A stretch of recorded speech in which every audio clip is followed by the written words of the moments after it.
Hi hello எல்லாருக்கும் வணக்கம். Welcome back to Chennai Askar institute.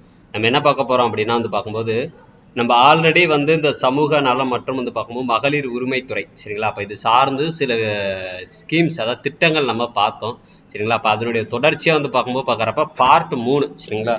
அப்போ இந்த பார்ட் 3ஓட நமக்கு ஓரளவுக்கு என்ன ஆயிரும் அப்படின்னா இந்த ஸ்கீம் சார்ந்ததை பார்க்கும்போது மகளிர் உரிமைத்துறை பார்க்குறப்ப சமூக நலம் மற்றும் மகளிர் உரிமைத்துறை சரிங்களா. அப்போ இது சார்ந்த சில திட்டங்கள் நம்ம பார்க்கும்போது ஓவரால் கொஞ்சம் பார்த்துட்டோம். எல்லாத்தையும் நம்ம பார்த்துட்டோம்னு சொல்ல முடியாது, கொஞ்சம் முக்கியமான சில விஷயங்கள் நம்ம பார்த்துட்டோம் சரிங்களா. சரி, அப்போ இதில் இருக்கக்கூடிய பேலன்ஸ் விஷயங்களையும் கொஞ்சம் நோட் பண்ணி வச்சுக்கோங்க. அப்போ இதில் பாருங்க ஃபர்ஸ்ட் என்ன கொடுத்துருக்காங்க அப்படின்னா மகளிர் தொழிற் கூட்டுறவு சங்கங்கள் சரிங்களா. அப்போ இது மாதிரி மகளிர் தொழிற் கூட்டுறவு சங்கங்கள் கோஆபரேட்டிவ் சொசைட்டி இருக்கா அப்படின்னா ஆமாம், மகளிருக்காக இருக்கு. அதுல 99 மகளிர் தொழில்நுட்ப கூட்டுறவு சங்கங்கள் யார் கீழே இருக்கு அப்படின்னா சமூக நல ஆணையரோட கட்டுப்பாட்டுல இருக்கா. சரி, தற்போது நம்ம எடுக்கும்போது பாக்குறப்ப கிட்டத்தட்ட 99 மகளிர் தொழில் கூட்டுறவு சங்கங்கள் யார் கீழே இருக்கு அப்படின்னா சமூக நல ஆணையரோட கட்டுப்பாட்டிலையும் பேலன்ஸ் இருக்கக்கூடிய இந்த பக்கம் ஒரு 25 பார்க்கும்போது இணை உணவு தயாரிப்போர் தொழில் கூட்டுறவு சங்கங்கள் அப்படின்னு சொல்றாங்க. பேலன்ஸ் இருக்கிறது என்னது அப்படின்னா இணை உணவு தயாரிப்போர் தொழில் கூட்டுறவு சங்கங்கள் சரிங்களா. அப்ப மொத்தமா இந்த பக்கம் எடுத்து பார்த்தோம் அப்படின்னா மொத்தம் நம்ம கிட்டத்தட்ட ஒரு 124 மகளிர் தொழில் கூட்டுறவு சங்கங்கள் இருக்காங்க சரிங்களா. சரி, ஓகே, இன்னும் கொஞ்சம் ஜூம் பண்ணிக்கிறேன். ஓகேவா? சரி, ஓகே. இப்ப பாருங்க, இந்த அடுத்த பக்கம் பெண்களுக்கான அதிகாரம் அளிப்பதற்கான மாநில மற்றும் மாவட்ட மையங்கள் சரிங்களா. அப்ப இதுல என்ன கொடுத்துருக்காங்க அப்படின்னா ஜஸ்ட் இது ரீட் மட்டும் பண்ணா போதும்பா சரிங்களா. ஒன்றிய மாநில மற்றும் மாவட்ட அளவில்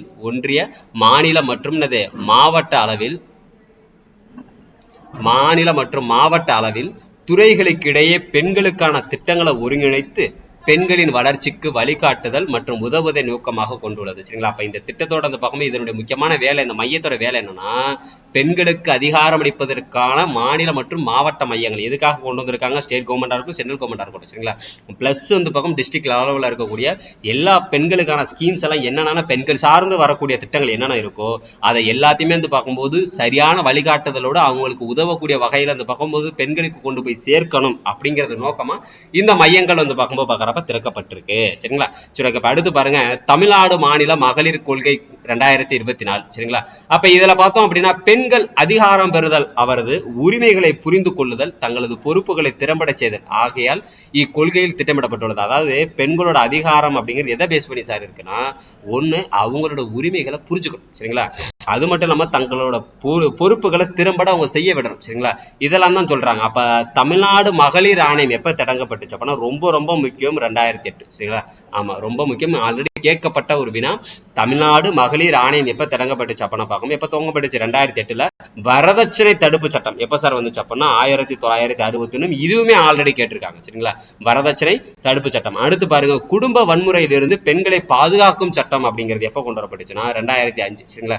அப்ப இது சார்ந்து நம்ம 3 ஸ்கீம்ஸ் பார்த்துட்டோம். ஒண்ணு தமிழ்நாடு மகளிர் ஆணையம் அப்படின்னு சொல்லிட்டு பார்க்கும்போது ஒரு கமிஷன் ஆரம்பிச்சாங்க. அது எப்ப அப்படின்னா 2008 சரிங்களா. வரதட்சணை வாங்கணும் அப்படின்னா பார்க்கும்போது அதை தடுப்புறதுக்கு அதை பார்க்க டவுரி நம்ம சொல்லுவோம். வரதட்சணை தடுப்பு சட்டம் எப்ப அப்படின்னா 61 சரிங்களா.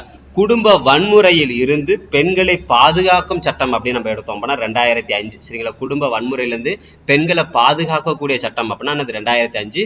திருநங்கையர் நலவாரியம் சரிங்களா. அதாவது பார்க்கும்போது திருநங்கையர் நலவாரியம், அதாவது திருநங்கையர் சமூக பொருளாதார முன்னேற்றம் பெற திருநங்கையர் நலவாரியம் அமைத்தல் சரிங்களா.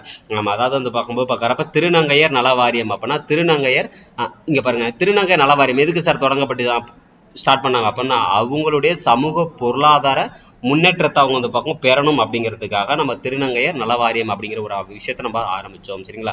சரி, அப்ப தமிழ்நாடு கைம்பெண்கள் மற்றும் ஆதரவற்ற மகளிர் நலவாரியம் சரிங்களா. அப்ப இதுக்கெல்லாம் நான் ஆல்ரெடி பக்கம் வருஷம் நான் கொடுத்துருக்கேன். லாஸ்ட் வீடியோ பக்கம் செக் பண்ணி பாருங்க.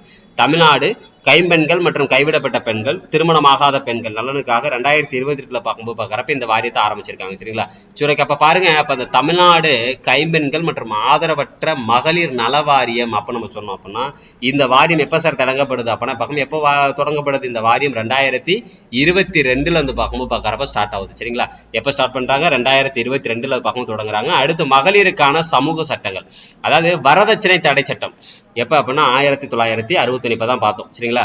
ஆமா, அப்ப இது சார்ந்து நம்ம மாநிலத்துக்கான விதிகள் எப்ப வகுக்கப்பட்டுச்சு அப்படின்னா 2004 சொல்ற புரியுதா? மகளிருக்கான சமூக சட்டங்கள் வரதட்சணை தடுப்பு சட்டம் 1961 வந்தாலும் அப்ப மாநில விதிகள் 2004 வருது.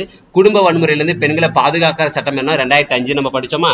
அப்ப இந்த சட்டத்துக்கான விதிகள் எப்ப வருது அப்படின்னா 2006 வருது. சரிங்களா? அப்ப இந்த சட்டத்துக்கான விதிகள் எப்ப வருது? 2006 வருது.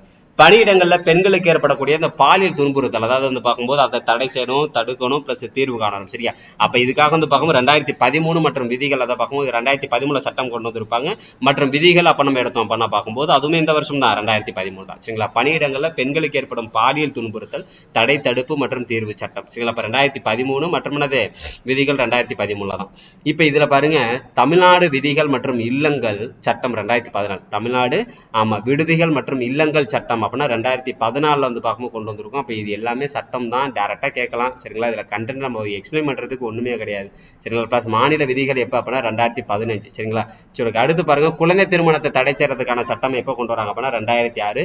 அப்ப குழந்தை திருமண தடை சட்டம் 2006ஆம் ஆண்டு அதை பார்க்கும்போது ஒன்றிய அரசால், சரிங்களா, யாரு அது ஒன்றிய அரசால் இயற்றப்பட்டு அது 2009ஆம் ஆண்டு என்ன பண்ணுச்சு நடைமுறைக்கு வருது. குழந்தை திருமணத்தை தடுக்கணும் அப்படிங்கிற சட்டம் வந்து பார்க்கும்போது ஒன்றிய அரசால் எப்ப இயற்றப்பட்டுச்சு அப்படின்னா 2006 இயற்றப்பட்டாலும் அது எப்ப நடைமுறைக்கு வருது அப்படின்னா 2009 பார்க்கும்போது வருது. ஆண்களுக்கு குறைஞ்சபட்ச வயது வந்து பார்க்கும்போது எனக்கு எவ்வளவு இருக்கு 21 வயதுக்கு குறைவாக இருக்கக்கூடாது. பெண்களுக்கு வந்து பார்க்கும்போது 18 வயதுக்கு குறைவாக இருந்துச்சுன்னா திருமணம் நடைபெற்ற அது தப்பு. சரிங்களா? ஆமா. அதுக்கப்புறம் வந்து பார்க்கும்போது பார்க்குற பெற்றோர் மற்றும் மூத்த குடிமக்கள் பராமரிப்பு நல சட்டம். இதை நம்ம ஸ்கூல் புக்கில் 9th வந்து பார்க்கும்போது சோசியல் சயின்ஸ்ல பாலிட்டியில இருந்து பார்க்கும்போது பார்க்குறப்ப நம்ம பாக்ஸ் ஷாட்டால கொடுத்துருப்பாங்க. சரிங்களா? பெற்றோர் மற்றும் மூத்த குடிமக்கள் பராமரிப்பு மற்றும் வந்து பார்க்கும் நலச்சட்டம் அப்படிங்கிறது எந்த வருஷம் அப்படின்னா இந்த பெற்றோர்கள் வந்து பார்க்கும்போது பார்க்குறப்ப நம்ம என்ன பண்ணணும் ப்ரொடெக்ட் பண்ணணும். சரிங்களா? அப்ப அது சார்ந்து கொண்டு வரப்பட்டது எந்த வருஷம் அப்படின்னா 2007. மூத்த குடிமக்களுக்கான ஒருங்கிணைந்த திட்டம் எப்ப சார் கொண்டு வந்திருக்காங்க அப்படின்னா அது வந்து பார்க்கும்போது இங்க பாருங்க மூத்த குடிமக்களுக்கான ஒருங்கிணைந்த திட்டம். அப்ப மாநில அரசின் பரிந்துரையுடன் ஒன்றிய அரசு கிட்டத்தட்ட 66 முதியோர், சரிங்களா, எத்தனை பேரு 66 முதியோர், ஆமா அதான் பார்க்கும்போது 66 முதியோர் இல்லங்கள் இது எல்லாத்தையுமே வந்து பார்க்கும் திறந்து வச்சிருக்காங்க. சரிங்களா? யாரோட மாநில அரசோட பரிந்துரையோட ஒன்றிய அரசு ஸ்டார்ட் பண்ணி வச்சிருக்காங்க. இது ஜஸ்ட் சும்மா தெரிஞ்சு மட்டும் வச்சுக்கோங்க. சரிங்களா? சரி, அப்ப இது கீழே பாருங்க, இது ரொம்ப முக்கியம். மூத்த குடிமக்களுக்கான உதவியல் சைல்டு ஹெல்ப்லைன் ஆனது 1098 நம்ம படிச்சிருக்கோம். சரியா? 1098 1098. அதே மாதிரி இந்த மூத்த குடிமக்களுக்கான உதவி என்ன பண்ணா 1 4 கூட்டினாத்தன 4 1 5 5 1 6 6 1 7 அவ்வளவுதான். சரிங்களா? அப்ப இது எப்ப இன்ட்ரோடியூஸ் பண்ணோம் அப்படின்னா மூத்த குடிமக்களுக்கான உதவி என்ன எப்ப ஆரம்பிக்கிறோம் அப்படின்னா 2000 வந்து பார்க்கும் 21 எந்த வருஷம் ஆரம்பிக்கிறோம் 2021 அந்த பக்கம் நம்ம ஸ்டார்ட் பண்றோம். சரிங்களா? சரி, அப்ப இந்த பார்க்கும்போது திருநங்கைகள் உரிமைகள் பாதுகாப்பு சட்டம் எப்ப சார் கொண்டு வரப்படுது அப்படின்னா எப்ப கொண்டு வரப்படுது 2019 கொண்டு வராங்க. சரிங்களா? சரி, அப்ப அடுத்து பாருங்க பெண் குழந்தைகளோட முன்னேற்றத்திற்கான மாநில விருது. சரிங்களா? அது எந்த வருஷம் எந்த டேட்ல வழங்குறாங்கன்னா ஜனவரி 24 நம்ம எப்பல இருந்து கொடுக்குறோம் அப்படின்னா 2018 இருந்து கொடுக்குறோம். சிறந்த மாவட்டங்களுக்கான அந்த பக்கம் விருது எப்ப கொடுக்குறோம் அப்படின்னா 2020 அதான் பிப்ரவரி 24 அந்த பக்கம் கொடுக்குறாங்க. ஔவையார் விருது அப்ப நான் பார்க்கும்போது பார்க்கறப்ப சர்வதேச மகளிர் தினத்தன்னைக்கு மார்ச் 8ஆம் தேதி அந்த பக்கம் கொடுக்குறோம். அப்ப மகளிர் விருது அந்த ஔவையார் விருதுக்கு வந்து பக்கம் கிட்டத்தட்ட 1.5 லட்சம் ரூபாய் பணம் கொடுப்பாங்க. ஆமா, ஔவையார் விருதுக்கு வந்து எவ்வளவு பணம் கொடுப்பாங்க 1.5 லட்சம் ரூபாய் பணமும் பிளஸ் சர்டிபிகேட்டும் கொடுப்பாங்க. திருநங்கை விருது அப்படிங்கிறது ஏப்ரல் 15ஆம் தேதி கொடுக்குறாங்க. அப்ப இது எப்பல இருந்து கொடுக்குறாங்க அப்படின்னா 2020 இருந்து கொடுக்குறாங்க. இது எப்பல இருந்து கொடுக்குறாங்க 2020 இருந்து கொடுக்குறாங்க. அப்ப இந்த திருநங்கை விருதுக்கு 1 லட்சமும் பிளஸ் சர்டிபிகேட் வந்து பார்க்கும்போது பார்க்கறப்ப கொடுக்குறாங்க. சிறந்த மாவட்டங்களுக்கான விருது வந்து எந்த டேட்ல கொடுக்கப்படுதுன்னா பிப்ரவரி 24. ஔவையார் விருது அப்ப பார்க்கும் மார்ச் 8. சரிங்களா? ஔவையார் விருது மார்ச் 8. அப்ப சர்வதேச மகளிர் தினத்தன்னைக்கு கிட்டத்தட்ட பார்த்தோம் அப்படின்னா 1.5 லட்சம் ரூபாய் பணம் கொடுப்பாங்க, சர்டிபிகேட் கொடுப்பாங்க. திருநங்கை விருது அப்ப பார்க்கும்போது ஏப்ரல் 15 2020 நம்ம கொடுக்குறோம். சரிங்களா? அப்ப இதுக்கு எவ்வளவு கொடுக்குறாங்க அப்ப பார்க்கும்போது 1 லட்சம் ரூபாவும் அந்த பிளஸ் அந்த சர்டிபிகேட் வந்து பார்க்கும்போது பார்க்கறப்ப கொடுக்குறாங்க. சரிங்களா? சரி, அப்ப அடுத்து பாருங்க இதுல வேற என்ன சார் கொடுத்திருக்காங்கன்னா சிறந்த தொண்டு நிறுவனம். ஒரு நிமிஷம்ப்பா.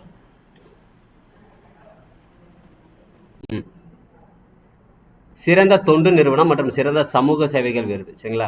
அப்ப இந்த சிறந்த தொண்டு நிறுவனத்துக்கு எப்ப டேட் வழங்கப்படுது அப்படின்னா ஆகஸ்ட் 15. அப்ப இதுல பாருங்க 50,000 ரூபாய் கேஷ் பிரைஸ் பிளஸ் சர்டிபிகேட். ஆனா சிறந்த தொண்டு யாரு செஞ்சிருக்காங்களோ அவங்களுக்கு 1 லட்சம் ரூபாய் பிரைஸும் பிளஸ் சர்டிபிகேட்டும் கொடுக்குறாங்க. சரிங்களா? ஆமா. அடுத்து வந்து பார்க்கும்போது பார்க்கறப்ப இதெல்லாம் சில விஷயங்கள் இதெல்லாம் நம்ம வந்து பார்க்கும்போது பண்ணோம் அப்படின்னா பாலின அதாவது வந்து பார்க்கும்போது பார்க்குற பெண்களுடைய அதிகாரங்கள்ல வந்து பார்க்கும்போது என்ன பண்ணலாம் சில விஷயங்களை மாற்றுறதுல கொண்டு வரலாம். சரிங்களா? ஜஸ்ட் அதை ரீட் மட்டும் படிக்கங்க போதும். அடுத்து வளரிளம் பெண்களுக்கான திட்டம். சரிங்களா? அதாவது போஷன் 2.0 அப்படிங்கக்கூடிய ஒரு திட்டம் சரி, அல்லது போஷன் 2.0 அப்படிங்கிற திட்டத்துக்கு கீழே இந்த வளரும் பெண்களுக்கான திட்டம் வந்து பார்க்கும் திருத்தப்பட்டிருக்கும். நாட்டில் அடையாளம் காணப்பட்ட பகுதிகளில் உள்ள 14லேருந்து 18 வயசுக்கு உட்பட்ட அந்த பக்கம் வளரும் பெண்களுக்கு ஊட்டச்சத்து வழங்குவதே இந்த திட்டத்தோட நோக்கம் சரிங்களா. அப்ப இந்த திட்டம் எப்ப தொடங்கப்பட்டிருக்கும் அப்படின்னா 2006ல தொடங்கப்பட்டிருக்கும் சரிங்களா. ஆனா வந்து பார்க்கும்போது 2009ல வீரியமா செயல்படுத்தப்பட்டிருக்கும். 2006ல தொடங்கப்பட்டிருக்கும், 2009ல இந்த வீரியமா செயல்படுத்தப்பட்டிருந்திருக்கும் சரிங்களா. சரி, அப்ப அடுத்து பாருங்க, இந்த மக்கள் இயக்கம் அப்படின்னா தேசிய ஊட்டச்சத்து குழுமத்தின் கீழ் நடைபெறும் மக்கள் இயக்கம். ஊராட்சி அமைப்புகளின் பொது பிரதிநிதிகள், அதாவது வந்து பார்க்கும்போது பார்க்குறப்ப இதை ஜஸ்ட் ரீட் மட்டும் பண்ணுங்கப்பா, வேற ஒன்றும் ஜன் அன்லோலன் அப்படின்னா பார்க்கும்போது நம்ம அதை மென்ஷன் பண்ணலாம். ஆரம்பகால குழந்தை பருவ பராமரிப்பு கல்வி சரிங்களா. அப்ப இதுல வந்து சில ஸ்கீம்ஸ் வந்து பார்க்கும் கொண்டு வந்துறாங்க. அப்ப இந்த ஆரம்பகால குழந்தை பருவ பராமரிப்பு வந்து பார்க்கும்போது, அதாவது ஆடி பாடி விளையாடு பாப்பா எனும் பெயர்ல, அது எப்படி ஆடி பாடி விளையாடு பாப்பா அப்படிங்கிற பேர்ல இருந்து பார்க்கணும் இதை இம்ப்ளிமெண்ட் பண்றாங்க சரி. ஆடி பாடி விளையாடு பாப்பா அப்படிங்கிற பேர்ல இது இம்ப்ளிமெண்ட் பண்றாங்க. ஒரு நிமிஷம்.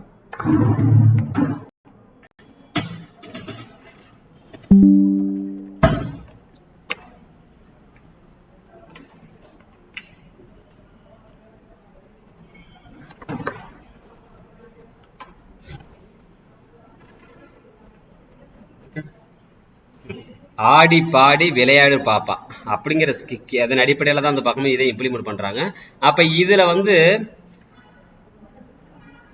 அப்ப இந்த டைம்ல ஆரம்ப காலகட்டங்கள்ல குழந்தை பருவ பராமரிப்பு மற்றும் கல்விக் கொள்கை அப்படிங்கிறது வந்து பார்க்கும்போது நம்ம எந்த வருஷத்துல இருந்து செயல்படுத்திட்டு வரோம் அப்படின்னா 2013 செயல்படுத்திட்டு வரோம். எந்த வருஷம் 2013. அப்ப சீர்திருத்த பள்ளி அப்படின்னு சொல்லிட்டு வந்து பார்க்கணும். நம்ம எப்போ எந்த வருஷம் சார் கொண்டு வந்தோம் அப்படின்னா சீர்திருத்த பள்ளியெல்லாம் பாருங்க, ஆமா எந்த வருஷம் வந்துருச்சு, அதெல்லாம் வந்து பார்க்கும்போது 1987 வந்து பார்க்கும்போது பார்க்குறப்ப வந்துருச்சு. சீர்திருத்த பள்ளியில இப்போ 1887 வந்துருச்சு சரிங்களா. அடுத்து வந்து பார்க்கும்போது மெட்ராஸ் குழந்தைகள் சட்டம் அப்படிங்கிறது எப்போ கொண்டு வரோம் அப்படின்னா 1900 வந்து பார்க்கும்போது 20ல கொண்டு வராங்க. எப்போ கொண்டு வராங்க 1920ல மெட்ராஸ் குழந்தைகள் சட்டம். சீர்திருத்த பள்ளிகள் பெயர் மாற்றம் செய்யப்பட்டு விழிப்புணர்வு துறை, அதை பார்க்கும்போது பார்க்குறப்ப பள்ளிகள் பெயர் மாற்றப்பட்டு விழிப்புணர்வு துறையா அதை பார்க்கும்போது விழிப்பு பணித்துறையா எப்ப பெயர் மாற்றம் செய்யுது அப்படின்னா 1947. ஆனா சீர்திருத்த பள்ளி வந்தது எப்ப 1887ல. 1920ல குழந்தைகள் சட்டம் கொண்டு வராங்க. 1947ல இருந்து பார்க்கும் சீர்திருத்த பள்ளி பெயர் மாற்றம் செய்யப்படுது சரியா. சட்டங்கள் அப்படின்னா குழந்தை பாதுகாப்பு சேவைகள் சட்டம் சரிங்களா. அப்ப இந்த சட்டம்லாம் வந்து பார்க்கும்போது எந்த வருடம் தொடங்கப்படுதா மிஷின் வட்சாலை அப்படின்னு சொல்லுவோம் சரிங்களா. அப்ப இளைஞர் நீதி சட்டம் அப்படின்னா குழந்தைகள் பராமரிப்பு மற்றும் பாதுகாப்பு சட்டம் நம்ம சொல்லுவோம். அப்ப இது எந்த வருஷம் செயல்படுத்தப்படுதுன்னா 2015ல.